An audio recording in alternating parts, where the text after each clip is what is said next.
Before you buy that used trailer that's got a steel floor, or maybe you have a trailer you're going to upgrade to a steel floor, be sure that you don't make this catastrophic mistake that will cause steel floor failure. If you've owned a trailer that has a wood floor, whether that be a utility trailer or a large gooseneck trailer, if you've owned it for any length of time, you have probably dealt with some of this. If you have a trailer that has a pretty new floor, you will deal with this down the road. There are some measures that you can take to prevent this from happening, but once it happens, you're gonna have to make a choice. You're gonna have to make a replacement on that, and that's what we're gonna talk about today. Do you go back with the wood or do you go back with steel? And if you go with steel, how to properly install that so you don't make a huge mistake. So you can see this wood here. I don't know how old it is, but I would not haul my tractor or my car. It's got some vegetation growing out of it. It's in pretty bad shape. This is a piece of the floor that did come out of this trailer, probably original to the trailer, so it probably got some years out of it. Like I've said before in our videos, the wood we get today is not as quite as good as it once was. I guess we just don't grow trees as good as we used to, or it could be somebody else that's involved that doesn't let us make the wood as good as it used to be. I don't know, that's a discussion for another day. But we've got this flooring completely pulled out. It is rotten. Many times we'll get the request from a customer to go with a steel floor upgrade. The question is it doable? The short answer is yes, it is very doable, but is it cost effective? Are you gonna get return out of that trailer? I will tell you, if you upgrade to a steel floor in this situation and you're gonna plan on selling it, you're likely not gonna get a return off of that. If you plan on keeping it for a long time, maybe passing it down, it would be fine because it's gonna last. If installed correctly, it will likely last the lifetime of the trailer. It's going to get many years of service. So we're going to move up to the front. I'm going to show you a couple of things that we would have to do in this situation if we wanted to upgrade to that steel floor. So before you can go with that steel floor, the thing you're going to have to look at is, do you have enough cross members? Does the spacing on the cross members meet the minimum requirements for the steel floor? In most wood floor trailers, the answer is going to be no. If you look at this first cross member, we're about 26 on center. The second cross member, we're gonna be a ways, about 38 on center, 35 on center. Second one's 35, the other one would be pretty close. So if you were to just put a steel floor on top of this, even if you went with a thick metal, it's going to sag. So you're gonna have to do something different. And it really depends on how much weight you're gonna be carrying. I really like steel floors to have cross members no farther than 16-inch centers, but you can go to 18 in some cases if you're going to be pulling something light. Now let me say this, if you just wanted to put steel in here like it is, it will work as long as you're not hauling anything heavy whatsoever. You know, I don't know what that would be, but if you're going to be loading a tractor, even a side-by-side, it is going to cause the floor to get wavy. It's just not going to hold up. It's going to put unnecessary stress on the cross members and cause them to twist wherever you weld them out. If you weld on both of these cross members and it sags here, it is going to pull in on those cross members. The wood floor in here is part of the structure on that. So the way to combat this is you would need to add cross members. If you're going to put some weight on it, I'd recommend going 12-inch centers. So you would have to take the same material cross member you have, you're gonna have to add that every 16 or 18. Like I said, you can stretch it to 18. My opinion, I would go no farther than 18. If it's a channel style rail trailer, it's not gonna use angle iron. It's gonna use C-channel. You're gonna have to do a little bit more work. You're gonna have to notch that C-channel to fit in there. The angle iron is definitely easier to add the cross members to. Pretty simple if you have welding capabilities, or if you're going to pay somebody, it's going to be cheaper and easier to do it with the angle iron floor than channel. But if you have channel, you need to go back with channel. The other thing you would have to combat is this spacing above the axle. You can't go right above the axle because your axle will contact, so you may have to be tighter on that. You really don't want to stretch. I would rather put a cross member on both sides if that's what I need to get my 12 or 18-inch spacing on there. Now, once you get all your cross members in, it can be as simple as just laying the diamond plate in, but the tailboard is really what's going to determine how the diamond plate is installed. The tailboard is where you need to look to get a game plan before you ever start adding cross members or before you ever start laying the diamond plate. So I'm gonna move back to the tailboard. I'm gonna show you what to look for in a couple scenarios to show you the correct way to install your cross members. So on the tailboard, depending how the rear tailboard is installed is going to be dependent on how you have to do your cross members.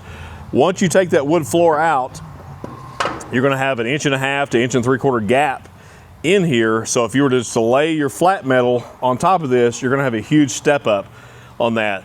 If that doesn't concern you, if that's not going to be a problem, that's fine. I have seen some people just, you know, put this at an angle. That's fine. I don't like that. I don't like the way it looks. To me, it's a hang hazard. I would not do that. Even if you were to pay me, I'm not going to do it that way. If you want to do it that way, I support you in that, but you're going to need to do it yourself. Some of these just have an angle iron tailboard. You can remove the wood cap. So where this goes on, you could just take this piece of angle. This is actually 2 pieces of flat bar that's on here. So you could remove this and get down just to the rear tailboard, which is a piece of 2x3 angle, and you'd be good. Some tailboards are actually C-channel or form channel. So if it's a C-channel or form channel that caps this, that cannot be removed unless you cut the whole tailboard off and redo the tailboard. And that's not as bad as you think. Sometimes that's still a cheaper and more viable option than what I'm going to show you to do. That's just something that you're going to have to determine if you want to redo the whole tailboard. But if it's got your light package in it and or ramps, you're probably not going to want to do that. You're going to use this method. And what that method would be, you're going to need to build up the existing floor.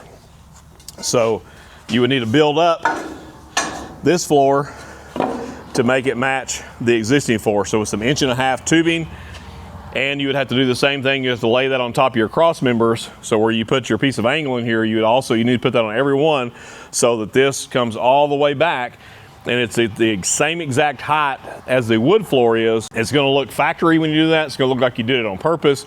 The thing about it, one of the mistakes I see made is people use 14 gauge tubing here because it's easy to work with, it's light, it's easy to cut, and it's cheaper. The problem with that is 14 gauge is not strong enough for this. It will collapse on there, and when you go to run, if you want to put any type of fastener in there, like if you're wanting to screw a D-ring through the square tubing or something, it can tear out. If you want to do 14 gauge, that's fine, but if you want to bolt something through it, you're going to need to make sure the fastener goes all the way through into the existing cross member. I prefer to use something closer to 11 gauge on this so that it matches your existing cross member. It's going to add a little bit more rigidity to the cross members. You're going to gain some strength, and you just won't have to worry about it. So unless it's a little small, now if you got a little 5x8 treader or something, you can probably get away with a 14 gauge, but I really prefer at least an 11 gauge material on there, and you're just going to weld it. You know, everybody uses the term tack welded on there. No, you need to weld it with some beads, you know, all the way across, not solid, but space those out. Once you get that done, you can lay the steel floor in. One of the other issues that you would have when that flat metal comes, I see some people just weld it to this, and you can get away with that, but you do take the risk of it snapping off or breaking your weld. So the way I do it, I also box this in with a piece of square tubing. So basically I make a full new substructure on top of the existing structure, on top of the existing cross members and the new cross members I've added, and it looks factory. But it's going to cost you some money. You're basically putting a whole new substructure on top of the existing substructure. So you really want to get a quote on that, or if you're going to DIY it, figure the price on that. It may be cheaper for you just to sell your unit and to go out and order a new unit or find a good used one that is done correctly. But in my opinion, if you're going to upgrade to steel floor, this is the only way to do it. It's the best way to do it. There is another option. I'm going to show you that next, and I'll give you my thoughts about it. Be sure to stick around to the end of the video. I'm going to show you if this next option is done, what will happen, not if, it is guaranteed to happen, and how catastrophic it could be. Remember to like our videos, click the subscribe, do all the things, ring the bell, say hello, leave us a comment, good or bad. We'll laugh at some, we'll cry at the others, but we'll all get through it. So keep those coming, keep on watching, but we don't want you to miss the next video we have coming. So let's move over here to this other one. So here we have a new floor that's in a new trailer. This it's a few months old, so it has begun to dry out and shrink a little bit. And what I'm fixing to show you, it is done more than I would like. I really like to never see it done, but it's actually very common. This mistake, in my opinion, is super common because it's super easy. And what I mean easy, it's easy to do. It's, you know, I wouldn't say it's a lazy way to do it. I think some people just do it not thinking. I think some people do it because it is easy. If you're gonna do it this way, which I don't recommend, let me repeat, I do not recommend it, at least do it on a brand new floor or one that's not very old, just so you can get the most life out of it. People will upgrade to that steel floor and they will overlay their wood floor. Now this is a thin piece of diamond tread plate. I'm just using this just for example, but that's it. Lay that on there. Most people will get it cut to width and they will stitch weld the seams, weld it around, and baby, you have got a steel floor upgrade. But there's a big problem with that. And here in a little bit, I'm gonna take you out in the parking lot and I'm gonna show you the big problem with that. So let's talk about it. One thing I didn't cover before, if you are gonna do it, whether you're overlaying it over this wood, and I repeat, don't do that, but you need to make sure you go with the correct thickness. I like to use a minimum of 1/8 inch for a little bitty tiny lightweight trailer, but most of the time it's gonna be somewhere in the 11 gauge, 3/16. It could get thicker. If you have a big deck over trailer, you're gonna need to, you're probably gonna need to go 3/16. Some trailers even use 1/4 inch at the rear where the ramps break over and above the tires if it is a low boy, or not a low boy, but if it's a low profile deck. But I wouldn't use 14 gauge. I would use, something, 11 gauge, 1/8 inch or thicker. That's really gonna depend on what you're hauling on it. Most of the time, 3/16 would be a good floor, but it's gonna add some weight. And that's the other thing you need to take in consideration.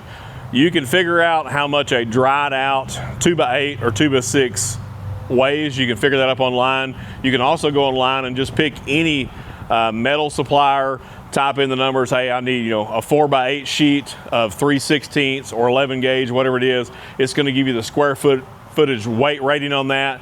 You can figure out how much weight it's gonna add to the trailer. You also need to figure your cross members in. Again, on any of those websites, it'll tell you pound per foot on tubing, angle iron, channel, whatever you're using. Get that complete total and compare it to what it would be. Now, when you put that wood floor in, if you decide to go back with a wood floor, it's gonna be heavy until it dries out. Then it's actually pretty light.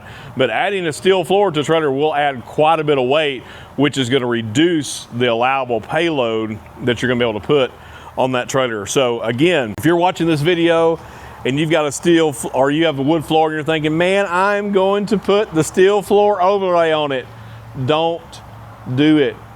Go in the kitchen, open your Little Debbie's box, get you a Christmas tree out, eat it, and just say no. Do not put the steel floor over the wood floor. Don't do it. You're gonna hate it. You're not gonna like it. Don't do it and sell it to somebody else, because then they're not gonna like you when they find out what you've done. So let's go out in the parking lot and let's show you the long-term effect of overlaying that wood floor with the steel floor. And as we talked about earlier, here is the reason you would not want to overlay that existing wood floor with a steel deck, or you wouldn't want to buy that used trailer that's had the wood deck overlaid with steel. This is what it's going to look like. Don't know how long it will take to look like this, but regardless, it's going to be a nightmare to repair. So let's take a look from one end to the other. As you can see, it has a ton of rot and the boards are starting to fall out. These boards likely would have fallen out while going down the highway, which could cause damage to personal property. But I want to point out this area here. As you can see, the boards are missing and most of those are rotted across this section. They are carrying the full weight of this steel floor like we talked about earlier. There's no weight from this steel floor onto the beam. So if all this wood were to fall out, you basically have a floating floor that's only held on by the edge welding on this. And if you're hauling a piece of equipment, tractor, automobile, it could cause the floor to buckle, which could cause your load to come loose, and you could have a wreck waiting to happen. The other thing is, once it's done like this, you have two options. And we're gonna show the repair video on this at a later date. But your options, really you have a choice. You have to remove the floor. You have to either take the deck off, or you have to try to remove the floor from under the trailer. You're gonna have to go in and build up every cross member so it will support the steel floor, and there's not a huge gap underneath it. So this one is a mess. Like I said, it is likely the world's ugliest trailer, and I'm glad to be the proud owner of it. So if you're a wood floor, let me start that over here. Wood floor, so Scooby-Doo. So if your wood floor is in need of replacement, if it's rotted out, you do have a decision to make. You're either going to have to go back with wood, steel, or something else. If you go with steel, I'm just going to recommend just do it right. If you have a wood floor trailer that maybe isn't rotted out and you want to just put a steel floor on it, just go ahead and remove it. I know it's tempting like we showed earlier, but you've seen what it can cause. Do not overlay that. Just don't. Just do it right, or just go back with a wood floor. I promise you, you'll be happy. You'll be happier with the wood floor installed correctly than the steel floor installed incorrectly. You just do it right. Maybe do it once. If you do the steel floor right, it's going to last as long as you want it to last. So thanks for watching. Hope you got something out of this. Don't put steel over wood, and tighten the lug nuts.